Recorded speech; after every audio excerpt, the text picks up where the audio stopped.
Bedlam Vodka.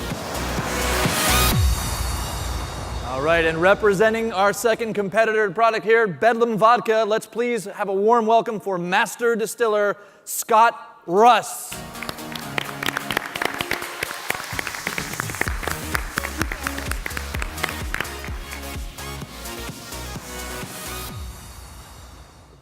Yeah. Hello, everybody. Hello. Hey, Scott. It's great to be here. My name is Scott Russ. I'm with Graybeard Distillery, and this is Bedlam Vodka. This is a vodka that's probably a little different than what you're used to. It's made from 100% rice, and it has retained this floral and aromatic quality that the rice brings to it. We wanted to make sure that it was a full-bodied vodka, not necessarily one that was stripped down. So the recipe comes from my family, going back about 150 to 200 years.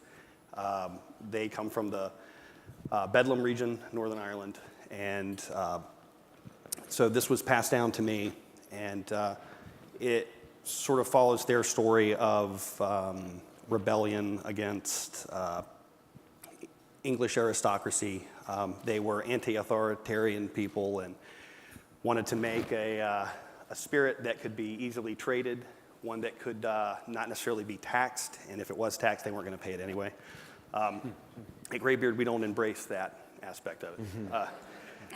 So the product itself is something we're very proud of, and it's something that I'm very proud of because it's part of my heritage. You passed one of those bottles. Yes. To us. Thanks. Thanks. And I can talk about the product all day long, and I know this is not a product competition. I know this is brand battle. So in terms of the brand, when we began this, we knew that spirits in general, but very particularly vodka, it's a crowded dance floor. And we set out to, from the outset, we set out to carve out our own space. If you go to a liquor store, the vodka shelves can be quite beautiful, but they can also turn into this sort of visual echo chamber. And we thought we could make something very beautiful and very eye-catching that did not look like anything else. And I think it retains the history of the product, of the distilling science, my family's history. It's all incorporated in the bottle.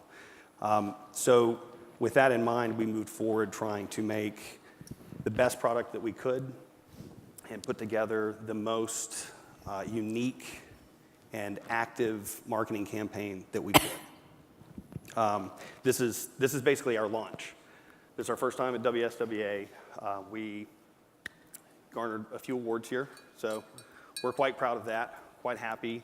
We launch in North Carolina in 2 weeks. And I'm kind of a man of few words. Apart from that, that's our story. It's the sense of inclusion. You as a consumer don't have to be dictated by the brand what your image will be if you drink it. You come as you are. We're not trying to change the way you drink vodka, but if you want to just sip vodka, drink vodka, this is it. If you want to mix it, this is it. And it's designed to be inclusive, across all demographics, socioeconomic, et cetera. All right, well, that's great. Let's give a big round here for Scott.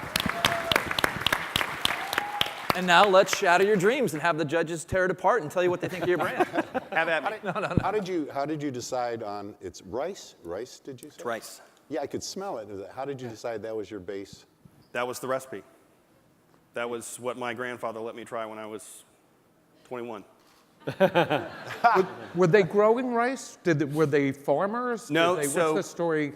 So part of the history is that there were these things called the corn laws, and any grain that needed to be milled was heavily taxed. There were several iterations of prohibition, where the English aristocracy were allowed only to operate distilleries. Whiskey was heavily taxed. The grains that typically would be used to make whiskey were heavily taxed. And as the story goes, as it was told to me, there were some contacts. There was a trade route of sorts where grain and things like that would pass, and rice was readily available, but rice was not used very often. And so in order to buy the cheapest grain that they could that was not overtaxed, they decided to use rice and flip the bird. Well, I tell you, anyone entering this category, normally I would say you're out of your mind. In terms of the clutter, I think you killed it. I think it's brilliant. I think having unique grain, and I think that's where, again, this next consumer, they are tired of flavors. But grains, interesting grains, woods, again, in the process, so you nailed that with rice, you have a great story, and the packaging is just spectacular. Thank you. So you really did break through, probably the most difficult category to break through. You got a real story, you got a real package, and the liquid is fine. Thank you. What's your price point? Yeah. So the price point in North Carolina when we launch will be $21.95. That would be for a 750 bottle. Price point. And there was some strategy behind that, but that was the price that we chose, and mostly to be inclusive. It's not a limiting price point. I feel like the quality of the beverage itself, the packaging, the marketing behind it, it could be embraced as a craft or small batch vodka or a ultra premium, but that's not what we're about. We want people to feel comfortable in saying, I know there's brand loyalty out there, but at that price point, people are more likely to embrace this and say, I'm going to give this a shot and see what it's all about. And I think they're going to be incredibly surprised. You have a story to tell from everything that's on the packaging. There's a lot going on that tells a story there to you and your colleagues were successful attorneys and Yes. it's all ride to become We were all attorneys and distillers. I was the one that was kicking around the distillery. I was, monkeying around with some stuff in my garage.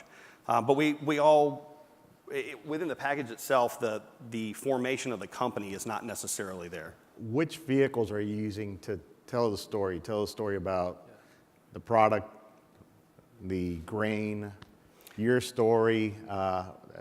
People like to hear that, especially going Right. anti-conventional, anti-institutional approaches, such as what you and your colleagues did, and, leaving successful legal careers and pursuing a dream, which also pays homage to your heritage and so forth. What vehicles are you considering to take that message out to your consumers? So we are leveraging all social media platforms. The marketing and PR firm that we've been using and the campaign that has been designed is amazing. Everything from guerrilla marketing to brand activation with like street teams handing things out. We've got a national campaign that's built with an eye towards scaling it down for on-premise promotion. Certain elements from the lore that is part of the packaging, some of the lore that's been developed through the marketing campaign. I think that's what you're asking. But basically, social media and getting the word out both through regional launches. We'll have a metropolitan launch in Charlotte, Asheville, Raleigh-Durham, and Wilmington every 2 weeks starting in June, and are prepared to obviously expand beyond North Carolina and continue these promotional rollouts as we're able to. I've got a crazy question, and pardon me if I don't know the answers, but is rice gluten-free? It is. So, to me, at least the people who come in our restaurants, like they love, everyone wants gluten-free. That's why they love Tito's, because it's a gluten-free. I don't see it on, is this gluten-free? It is gluten-free, Okay, because I don't see that on the bottle. and that will be changed. Okay. Okay. Good catch, Bill. Good catch. Good call. There's 10%. that bottle was love submitted it. for approval with gluten-free on it, and it was kicked back and said you can't have gluten-free on it. So we went with that, and we're fighting that issue right now. Why can't you? Why did they kick it back? Beats me. So let me turn that for a second, because I was running a bar up in Midwest, and we got a lot of interest on social media. People said, are you going to carry gluten-free beer? So we brought in one of the gluten-free brands. I bought it, I know. I bought a case of it, and we had 24 bottles of it for about a year. So I want to switch this back to distributors. Where does gluten-free fit into your decision to bring a brand on board? Is it marketing? Is it sales? Is it both? Is it neither? Is it just trend, buzz? What do you look at when you see It's more a trend buzz. It's not. It really is not in the decision tree. I mean, what's in the decision tree for me is the fact that it's a rice vodka. That when we were tasting it, it's got just a wonderful smell. It's a little bit on the sweeter side. You know, my wife is a Murphy, so it gives her something to drink. So, but I love the package as well, and a lot of the other comments I agree with. And you said that craft is, you want to be for everyone, but and you said not just craft. But what you've created is something that craft and mixologists will absolutely love. There's a lot of accounts that don't want vodkas on the back bar, that don't even want vodkas in the account. Right? And that's a big trend that we see right now. This is an entry that I think most craft and mixologists would want, not only in the bar because it's unique, it's rice, it has that flavor and texture that you're talking about, Sid, but it also is just such a cool package. And it would really pop on a back bar. Yeah, that'll definitely pop, I think. You know, something that Sid said, and it's interesting for people who are launching brands and everything, there is a belief in this industry, and we hold it so near and dear, that brands are built on premise. Absolutely, and it is part of our DNA, we believe that. We've looked at all the analytical data. 75% of our business is off-premise, and there's a small company called Gallo who's been very successful building brands in the off-premise. So I would say to you and all the other people, on-premise is very important, but off-premise works really fast. On-premise is a slow build, so I would recommend also have a good retail strategy. And I've never met a lawyer who's short on words. You have a great story to tell, so I would make sure, I mean, if it was something we were looking to launch, we'd want you there telling your story and getting out in the market, because there's not a lot of that these days. Well, I've been told I have to go to all the events. It's not so bad. No, it's not. I'm not complaining. This has been awesome. what do you have for sizes? Right now we have 750 and then the 50 milliliter airplane bottles. Okay. Well, Scott, you're a brave man for trying to get into the crowded space of vodka, but if our judges are any indication, it seems like you might have done a very excellent job of that. So thank you so much. Thank you very for much. sharing your story.